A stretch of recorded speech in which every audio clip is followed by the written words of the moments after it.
एक बार फिर से स्वागत है आपका हमारे इस खास शो इन्वेस्टिंग का पहला कदम में। हम समझ रहे हैं कि निवेश की जरूरत क्यों है।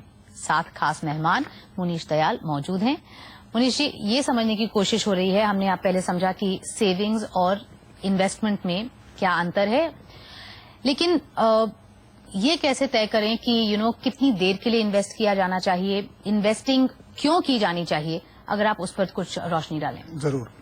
देखिए, जो निवेश है, एक इसमें बात है कि हर आदमी के लिए वो अलग है, तो सब लोगों के लिए एक ही प्लान नहीं हो सकता।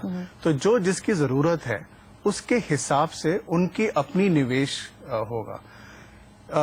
अगर आप निवेश करना चाहते हैं घर बनाने के लिए, आप निवेश करना चाहते हैं, बचत करना चाहते हैं किसी इमरजेंसी के लिए, आप बचत करना चाहते हैं एजुकेशन के लिए, आप बचत करना चाहते हैं अपनी रिटायरमेंट के लिए, ये जो हैं डिफरेंट ऑब्जेक्टिव्स हैं। क्या आपका एम है, क्या आपका उपलक्ष्य है, क्या लक्ष्य है, उसके हिसाब से आप करेंगे। अब इन सब में क्या डिफरेंस है? एक हो सकता है 3 साल के लिए, एक हो सकता है 10 साल के लिए, एक हो सकता है 15 साल के लिए।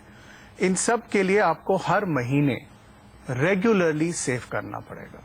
ये नहीं है कि 1 महीने करा फिर छोड़ दिया, 3 महीने करा फिर छोड़ दिया, या 10 साल का सेविंग कर रहे हैं, आप 10 साल का निवेश कर रहे हैं और उसको हर रोज देख रहे हैं। उसको हर रोज नहीं देख सकते, क्योंकि आप जो है उसको 10 साल बाद आपको क्या पैसा मिलेगा और किस एम के लिए आपने सेव किया था, वो जानना बहुत जरूरी है। और हमेशा एक्सपेक्ट करना कि मैंने आज पैसा निवेश किया है, उसका परसों क्या रिजल्ट निकलेगा, आज स्टॉक मार्केट में क्या हो रहा है, आज इधर क्या हो रहा है, उससे जो है वो सारा ऑब्जेक्टिव और एम ही खत्म हो जाता है। क्योंकि बहुत सी बार लोग क्या देखते हैं कि हम 10 साल के लिए तो सेव कर रहे हैं, तो जो टेनर है वो 10 साल का है, लेकिन हम उसको 4 महीने बाद कह रहे हैं कि ओहो ये तो ज्यादा हो गया कि कम हो गया। तो ये निवेश के लिए सबसे ज्यादा जरूरी है। और इसको बहुत से जो प्रोडक्ट्स हैं उसको सिस्टमैटिक प्लान्स कहते हैं, कि हम कैसे सिस्टमैटिकली अपने हर महीने जो हमारा पैसा आता है उसमें से थोड़ा निकाल के निवेश करें। और ये निवेश हम इस बात के लिए कर रहे हैं, ये इस एम के लिए कर रहे हैं, उसी तरह से इसको बढ़ा सकते हैं। यानी कि आपको बहुत डिसिप्लिन रहना पड़ेगा अपने गोल्स और टेन्योर को लेके।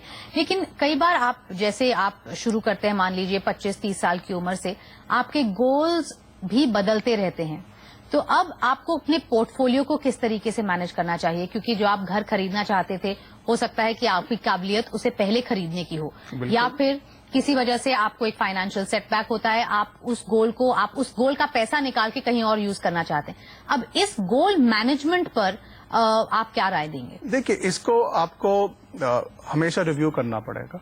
तो ये तो है नहीं कि आप कुछ खरीद के भूल ही जाएंगे कि हमने ये खरीदा है या यहाँ पे निवेश किया है, अब 10 साल बाद देखेंगे, ऐसा नहीं हो सकता। जैसे आपने कहा, बहुत सी इमरजेंसी हो सकती हैं, अपॉर्चुनिटीज हो सकती हैं, आपकी सेविंग जो है वो अच्छी कर सकती हैं। तो उसके हिसाब से आपको मेरे ख्याल से तो हर 6 महीने देखना चाहिए कि कैसे हमारा परफॉर्मेंस है इसका। अगर अपॉर्चुनिटी आती है और आप उसमें से खरीद सकते हैं कुछ, तो आप खरीदिए। इमरजेंसी होती है और आपको थोड़ा ब्रेक लेना पड़ेगा, तो आप उसका ब्रेक ले सकते हैं। तो इसमें जरूरी है कि जहां पर भी आप जिस चीज में निवेश करें, चाहे वो शेयर्स हो, चाहे वो बॉन्ड हो, चाहे वो गोल्ड हो, आपको देखना पड़ेगा कि आपको उसकी जानकारी रहनी चाहिए। आप किसी भी ब्रोकर से या किसी और थर्ड पार्टी के थ्रू खरीद सकते हैं, वो आपको हेल्प करते हैं, लेकिन पैसा तो आपका ही है। तो आपको जो है जिस चीज में आप निवेश करेंगे उसकी जानकारी रखनी बहुत जरूरी है। क्योंकि जिस चीज में निवेश करेंगे, आपको अगर उसमें रिटर्न मिल रहा है तो उसमें उसका रिस्क भी है, और वो रिस्क जो है वो आपको हमेशा ही देखना पड़ेगा कि मेरा रिस्क कैसा चल रहा है। तो वो जानकारी, वो एजुकेशन जो है वो आपको प्राप्त करनी पड़ेगी। उसके लिए आपके जैसे चैनल्स हैं या और ब्रोकर्स हैं और फाइनेंशियल एडवाइजर्स हैं, वो बताएंगे।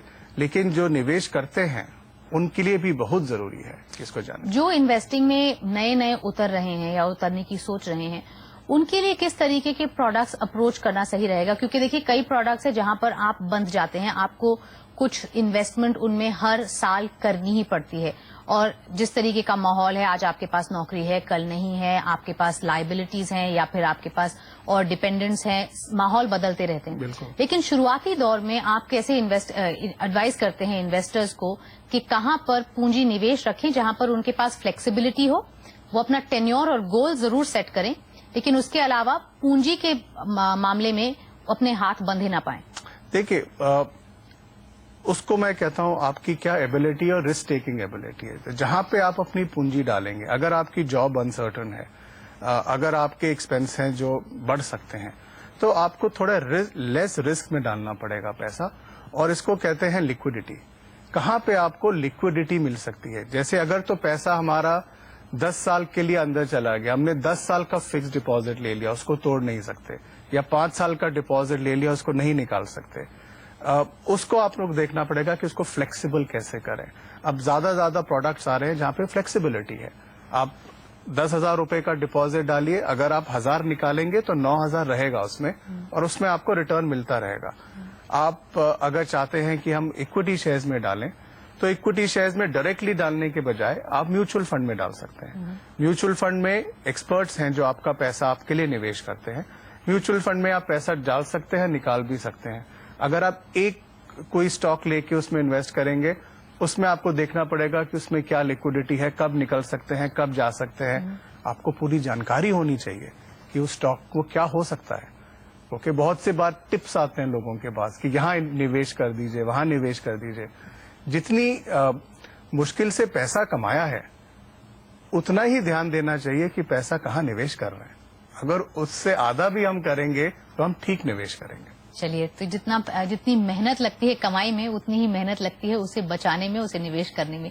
लीजिए एक छोटा सा ब्रेक के बाद समझेंगे कि निवेश करते वक्त किन किन चीजों का ध्यान रखना चाहिए, किस तरीके की रिटर्न की उम्मीद रखना वाजिब है। CNBC आवाज पर लौटेगा इन्वेस्टिंग का पहला कदम।